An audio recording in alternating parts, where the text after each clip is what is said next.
NHS Reform Alliance Lived Experience Review, December 2024. Executive Summary. Quality. Many factors influence both the quality of services and support people access and their overall experience of those services.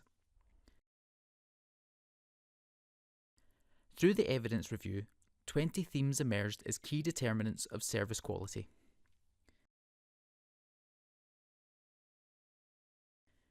Communication influences the quality of people's experience when accessing healthcare services. Clear, consistent and empathetic communication was viewed as having a positive impact, whereas breakdowns in communication, unclear messaging and insufficient information negatively affected how people accessed and received healthcare and support.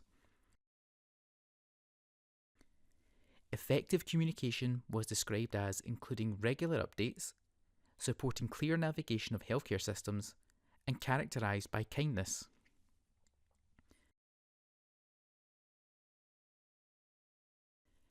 Healthcare professionals' skills and attributes, such as professionalism, compassion, and responsiveness, significantly shape perceptions of care quality.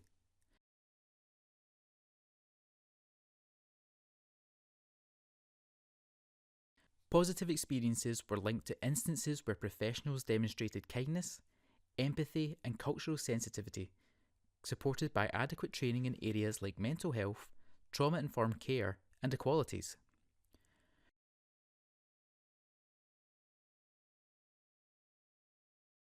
People we have engaged also recognise that understaffing and workforce pressures affect professionals' ability to provide holistic and compassionate care.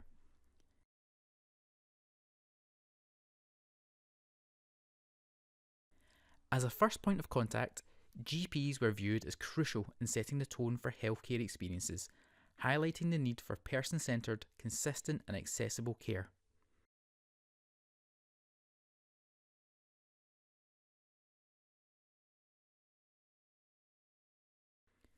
People's views on communication, skills and attributes underscore the importance of person-centred care, which involves seeing individuals as a whole and addressing their unique needs, preferences and circumstances.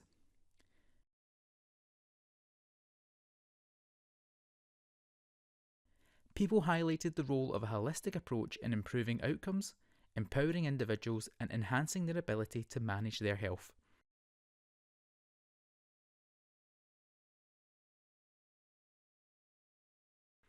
Compassionate, tailored care helps foster trusting relationships and can make navigating complex systems more manageable.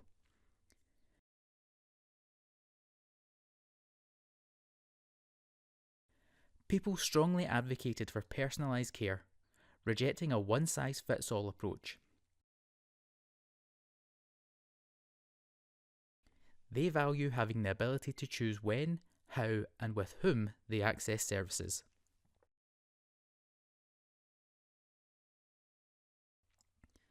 Flexible service models such as extended hours, online booking systems and digital choice, blending in-person and digital care, were seen as empowering for individuals to manage their health in ways that align with their lifestyles and preferences.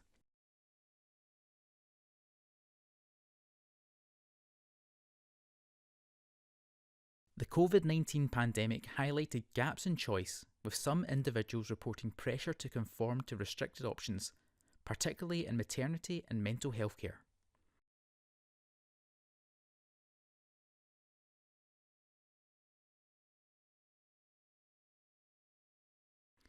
There is a clear link between how people access services and the choices that are available to them and their experience of healthcare quality. Improved coordination between services and better information sharing were identified as priorities to ensure seamless care pathways.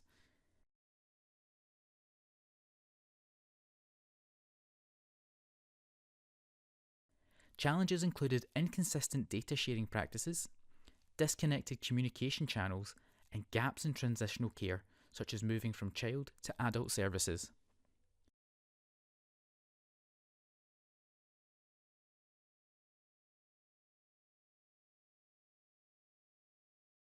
Related to disjointed care experiences, a lack of continuity with healthcare professionals often leads to missed opportunities for early intervention, frustration, and poorer outcomes.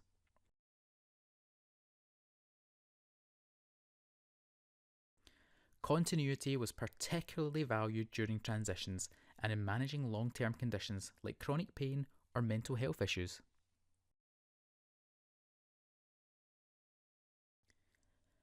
Co-production, involving people with lived experience in decisions about design and delivery of services, was recognised as essential to creating a meaningful, effective care.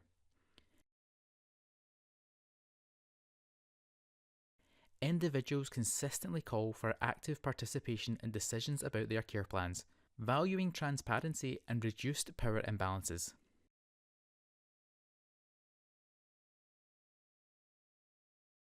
Concerns about tokenistic engagement emphasise a need for genuine collaboration at all levels.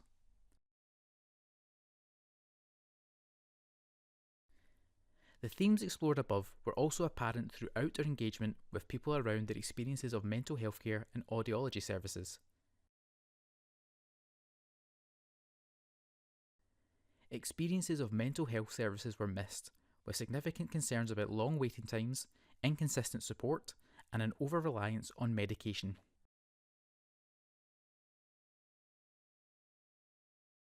Perinatal mental health care and lack of tailored support for miscarriage and stillbirth were reported.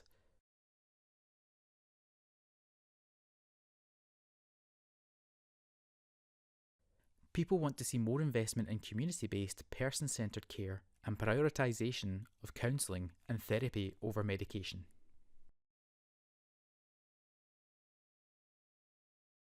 Individuals accessing audiology services and support for sensory impairments face challenges in communication, care continuity, and integration between and across services like education and healthcare.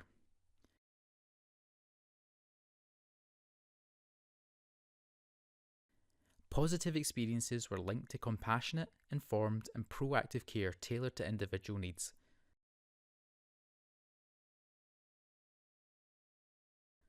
Calls for improvement included better training for professionals in British Sign Language, consistent audiology staff, and seamless device management processes. Access. Previous Alliance research has given insights into people's experiences when accessing healthcare services. This covered the full journey from identifying a health need, reaching out to, and engaging with services. Evidence was reviewed to gain a better understanding of most prominent themes. These included access to primary care, person-centred care, choice and flexibility, communication, inequities in healthcare, sensory loss and deaf culture, and access to secondary, alternative and private health services.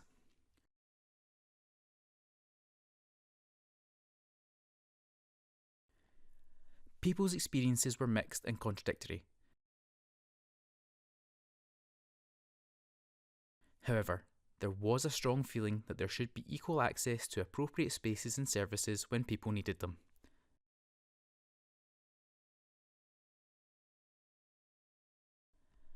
Another strong theme across the evidence reviewed is a feeling that the access, needs and requirements of disabled people, people with sensory impairments, or those whose first language is not English have been long overlooked by the health system, stemming back to before the COVID-19 pandemic.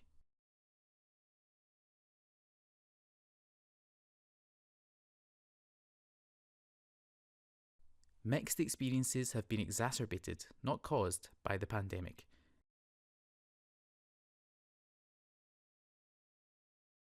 Barriers to accessing healthcare services is occurring across the board, with evidence highlighting organisational cultures, institutional discriminatory practices, and structural barriers diminishing people's access to healthcare.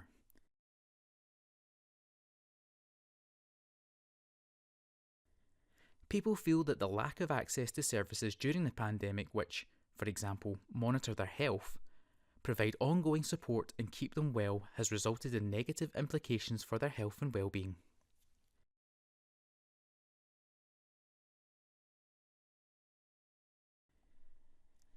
In our analysis, the most referenced aspects of access were technology-enabled care, TEC, communication, primary care, person-centred care, sensory loss and deaf culture, and secondary, alternative and private healthcare services.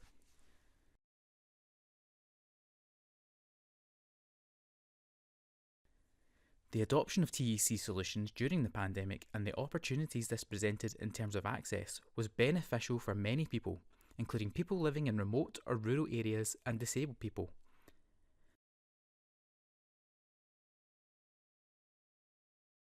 However, people also cautioned against replacing face-to-face services with a digital-first approach, emphasising the need to expand choice to people around how they access a service, and noting concerns that concentrating on such an approach could exacerbate inequalities to those already digitally excluded.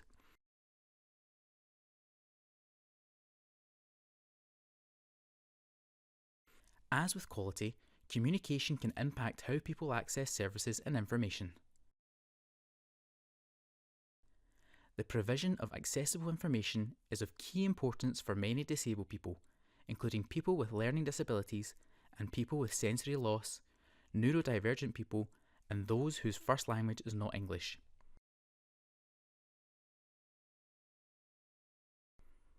There was consensus amongst people engaged that information should be clear, use simple language, and avoid jargon and abbreviations.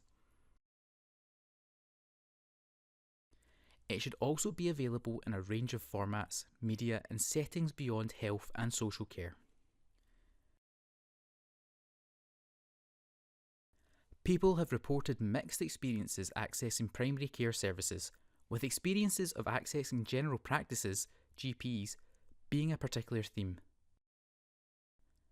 Pandemic restrictions limited people's access to healthcare, while inaccessibility issues raised additional barriers for disabled people, their families and carers, highlighting inequalities within the system.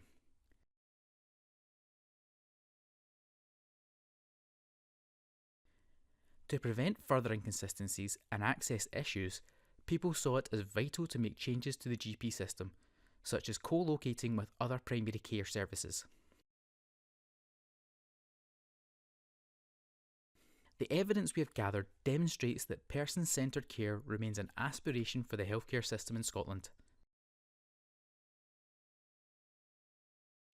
Although there are pockets of good practice, people experience a lack of dignity, respect and empathy from professionals and services.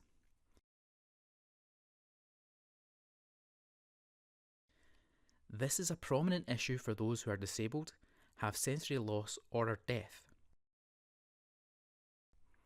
Due to limited choice and flexibility, they also feel like they aren't decision makers or leaders in their healthcare.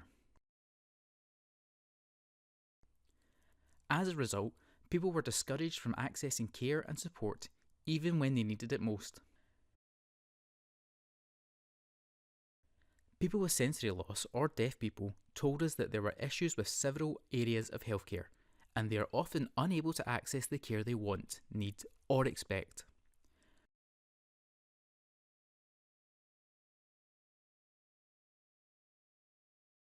We heard about instances in which individuals' needs were not considered prior to attending an appointment and of professionals using inappropriate means of communication.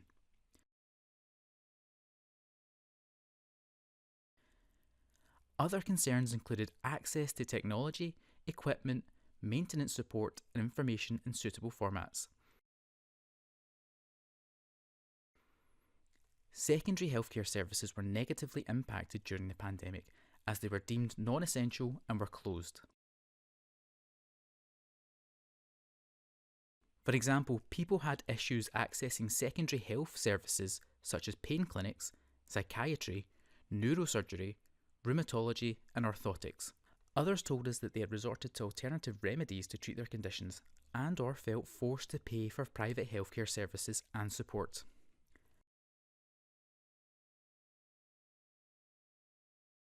However, access continues to be limited, or people felt as though they were brushed aside as services felt their issues were not treatable.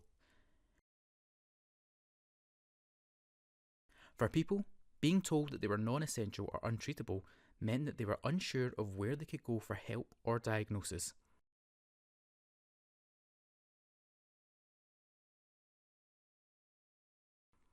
Others felt forced to seek private medical help due to long wait times and limited availability and options.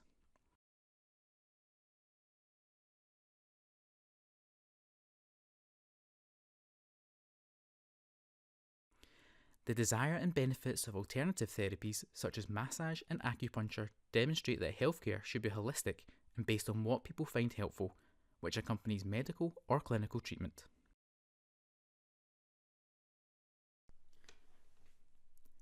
Prevention. To create a healthy society, Scotland must use all available levers to shift from treating illness to preventing its occurrence and investing in health creation.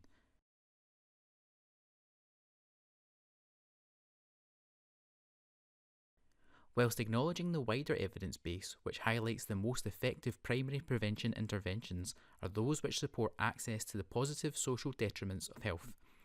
In terms of income, wealth, employment, housing, education, transport, food systems, and so on, this review analysed what was important to the people in terms of support for prevention through healthcare.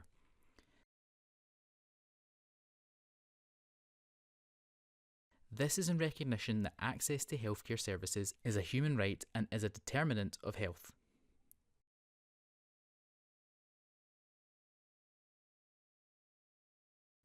Alliance engagement around primary prevention, including support and tailored information to build knowledge, skills, confidence, and understanding around risk factors and healthy habits, such as eating well, exercising, and not smoking, has demonstrated the benefits of personalised and community-based education and awareness interventions.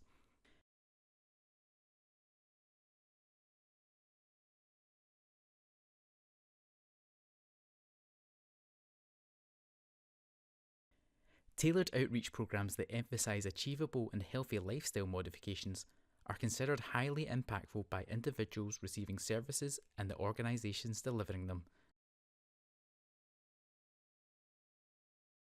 However, engagement rates with health literacy education remain low and often fail to reach communities at greatest risk.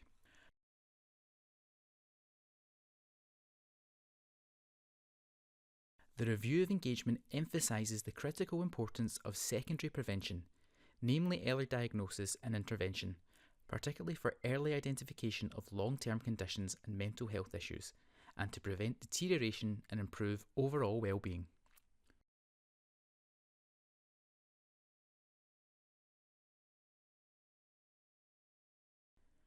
Our engagement has documented an appetite for health check community diagnostic services to be made more widely available, to allow people to better understand and feel in control of their health and empower them to take action before presenting to healthcare in crisis.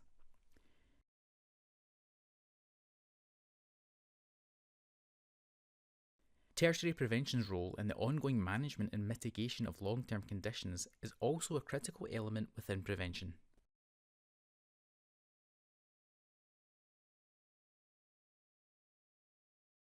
Encouraging the adoption of self-management approaches within the community that can support better lifestyle choices and foster robust support networks is consistently raised as essential by programmes funded by the Alliance Self-Management Programme and the people they support to live better, and on their own terms.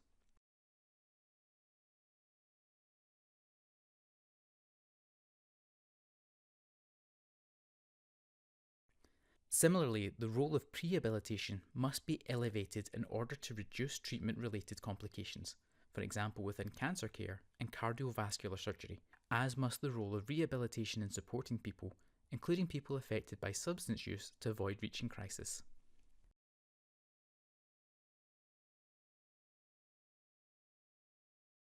To support the implementation of the prevention agenda, it is also clear that the integration of healthcare services and stronger partnerships between public, independent and third sectors are necessary to provide continuous and comprehensive care.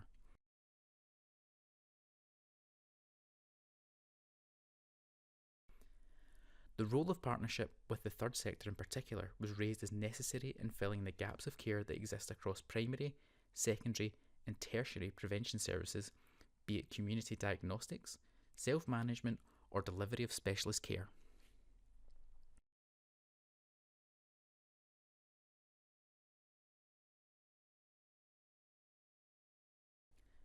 Broadly, Alliance engagement regularly returns to the need for a shift of resources from acute care to the wider prevention agenda, and the wealth of proactive measures that can be better employed to prevent or mitigate long-term health issues and support healthy lifestyles from an early age throughout the life course.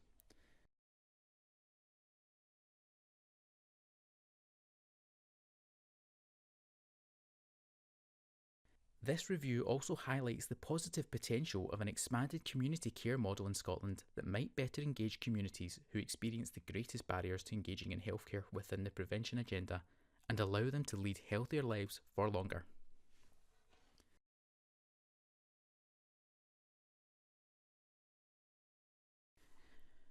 People in place.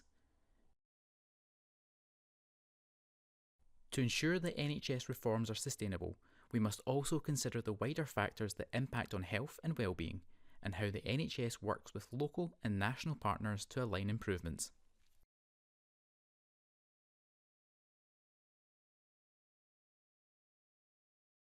We have gathered extensive insights into what matters to people in relation to the role of systemic inequalities in shaping health, the relationships with and within communities, the impact of stigma, and how communities are designed in ways that both promote and limit health and well-being.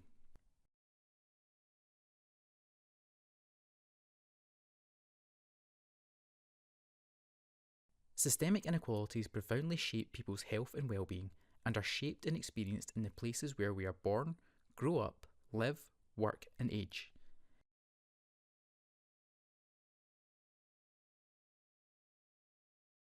Disabled people, people living with long-term conditions, women and people from ethnic minority communities and LGBT plus groups often experience poorer outcomes and have distinct requirements and support needs that are not always met by the current healthcare system.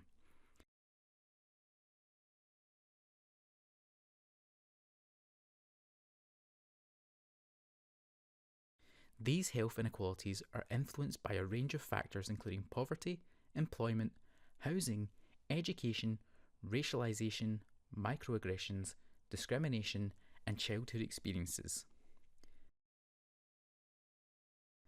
The pandemic and increased cost of living disproportionately impacted people from marginalised groups, while rising cost of living resulted in a crisis for sections of our society at highest risk, who were and continue to find themselves both with higher bills and less ability to pay.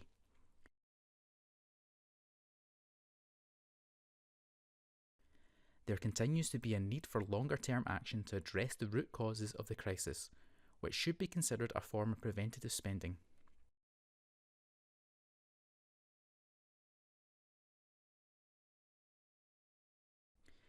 Investing in broader measures to improve incomes and tackle poverty, including measures targeted to the needs of different groups, would go a long way toward improving people's health and well-being, support access to services, and prevent deconditioning, thereby reducing the need for more costly acute interventions and pressures on the NHS.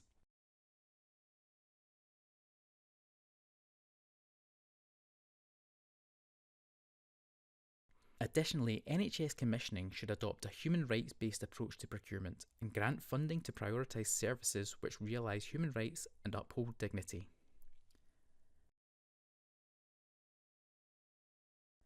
Other societal factors have a significant impact on health and well-being. Negative attitudes, biases and stigma can impact people's sense of belonging and can in turn impact relationships within communities, including between people accessing and providing support. Internalised stigma can be an additional barrier to building trusting relationships and seeking support, while bias can play a role in healthcare professionals' decision making.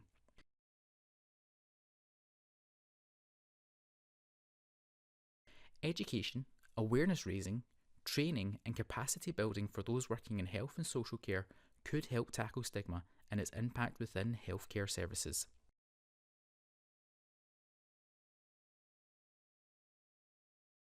Finally, while the COVID-19 pandemic created challenges for people accessing care and support, it's also accelerated new ways of working that were very beneficial.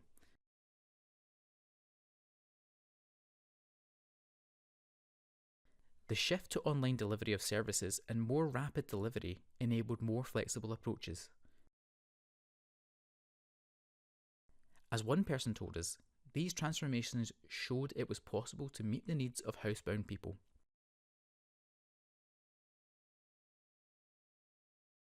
People's insights from this time provide invaluable learning for rethinking how the NHS works with local, community and third sector services to support everyone's health and well-being.